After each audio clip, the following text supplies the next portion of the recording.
चलिए आज इतिहास के पन्नों में थोड़ा पीछे चलते हैं। एक ऐसी जगह की कहानी सुनते हैं जो कभी ज्ञान का एक जगमगाता हुआ केंद्र थी।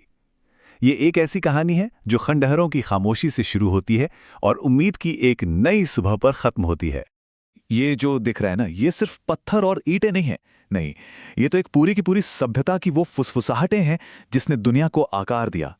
ये उस महान विश्वविद्यालय की आत्मा है जो कह सकते हैं सदियों से अपनी कहानी सुनाने का इंतजार कर रही थी। तो सवाल यही है, आखिर ये नालंदा था क्या? चलिए इस विषय को जरा और गहराई से समझते हैं और मिलकर जानते हैं कि ये कितनी शानदार जगह थी। देखिए, हर महान विरासत की शुरुआत एक सपने से होती है और नालंदा की कहानी भी एक राजा के बहुत बड़े विजन के साथ ही शुरू हुई। और ये थे वो शख्स जिन्होंने ये सब कुछ शुरू किया, राजा कुमारगुप्त प्रथम, एक ऐसा शासक जिनकी विरासत आज भी इन पत्थरों में जिंदा है। अब सबसे दिलचस्प बात यह है कि इतना बड़ा, इतना एम्बिशियस प्रोजेक्ट आखिर बना कैसे? देखिए, इसका राज छिपा है कुमारगुप्त के शासन में। उन्होंने न सिर्फ हूणों जैसे आक्रमणकारियों से अपने साम्राज्य को बचाया, बल्कि गुप्त साम्राज्य की ताकत और प्रेस्टीज को भी बुलंदियों पर पहुंचाया।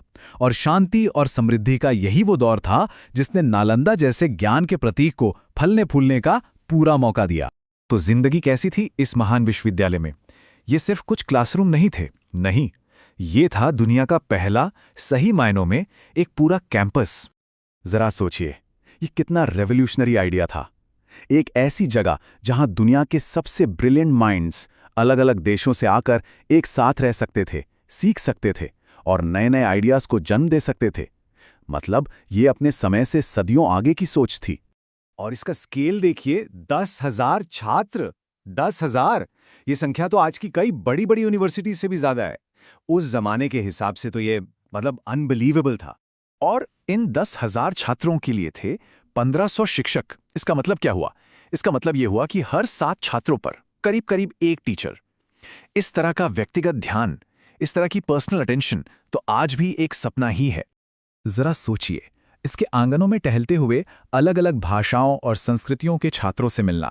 चीन, मंगोलिया, श्रीलंका, पूरी दुनिया यहां ज्ञान की तलाश में जैसे एकजुट थी। ह्वेनसांग जैसे बड़े बड़े विद्वान यहीं से निकले।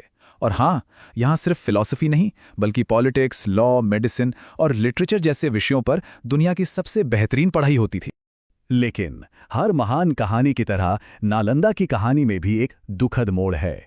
एक ऐसा अध्याय जो विनाश और फिर समय के पार गूंजती एक विरासत के बारे में है। 12वीं सदी के अंत में आक्रमणकारियों ने इसे तबाह कर दिया। लेकिन यह सिर्फ एक इमारत का गिरना नहीं था, ये एक पूरी इंटेलेक्चुअल दुनिया का अंत था।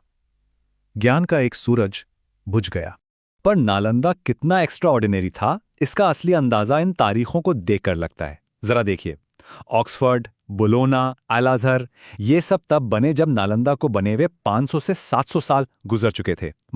दूसरे शब्दों में कहें तो जब यूरोप का एक बड़ा हिस्सा डार्क एजेस में था, तब नालंदा ज्ञान की एक चमकदार रोशनी था।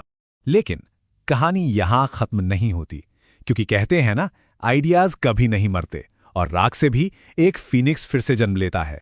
जरा इस टाइमलाइन को देखिए। 5वीं सदी स्थापना, 12वीं सदी विनाश, और फिर सदियों की खामोशी के बाद 2010 में नालंदा ने फिर से जन्म लिया। ये एक पावरफुल रिमाइंडर है कि ज्ञान की जो भावना है उसे कभी भी हमेशा के लिए बुझाया नहीं जा सकता। तो नालंदा की कहानी हम सब के लिए एक सवाल छोड़ जाती है कि हमारे अतीत में ऐसे और कितने भूले हुए खजाने हैं जिन्हें हम फिर से खोज सकते हैं और उन्हें एक नई जिंदगी दे सकते हैं।